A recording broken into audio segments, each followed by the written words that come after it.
Oh, I can hear it already. Oh gosh, Steven, you're going to talk about Steve Jobs. You're just another cliche hack business guru. I know. I'm waiting for the hate mail, but there's a story about Steve Jobs I don't think you've heard before. You need to hear if you are in business for yourself as an independent expert or thinking about making a living as an independent expert, whether you're a consultant, coach, fractional leader, whatever.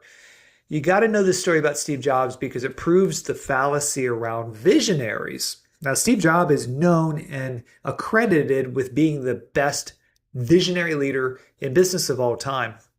Well deserved, I might add. I'm a big fan of Steve Jobs.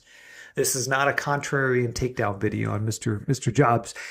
Quite the contrary, but there's a story about him that you need to hear because I want to talk about the two minds that you have to have at all times if you want to grow and have a beautiful, beautiful business.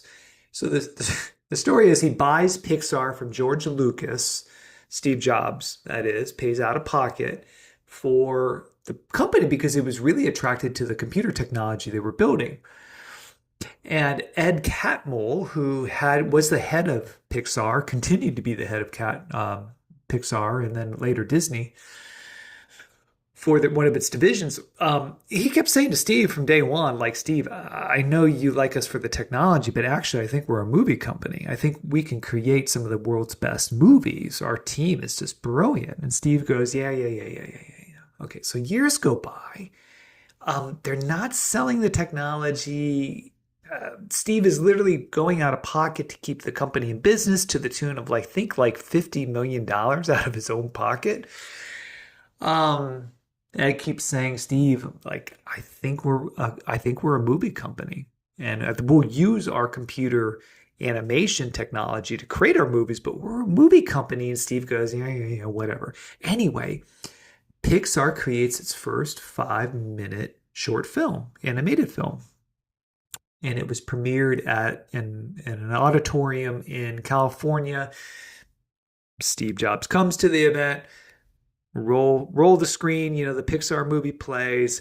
6 minutes later, the movie ends, standing ovation. Standing ovation.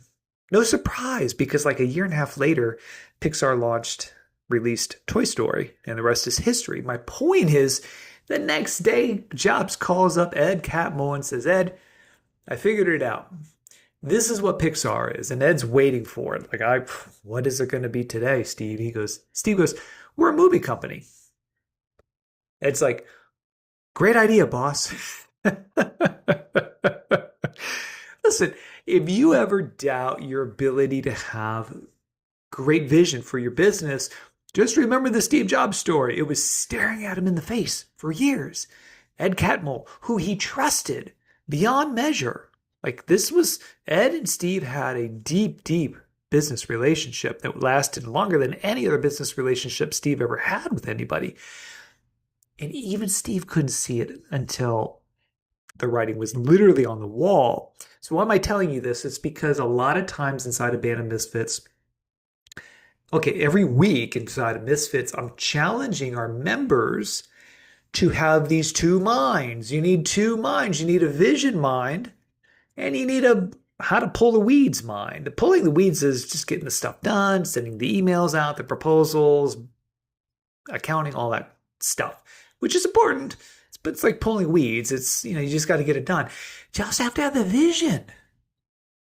You have to push yourself in a way that might feel uncomfortable to see the bigger picture of what you're here to create and contribute. Because when you do that and you tap into that vision and you start growing that vision and building upon it, you make more money, you make more contribution, you are a true category of one, which is what we talk about in Misfits. That's what you want to be, is a category of one. At the same time, though, yes, you're going to have a to-do list. Yes, there's too many emails. Yes, there's too many proposals. Yes, there's all of those things.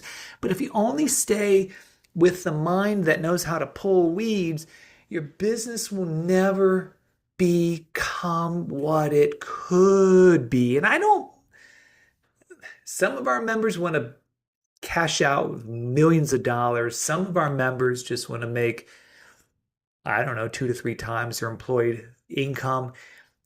It doesn't matter.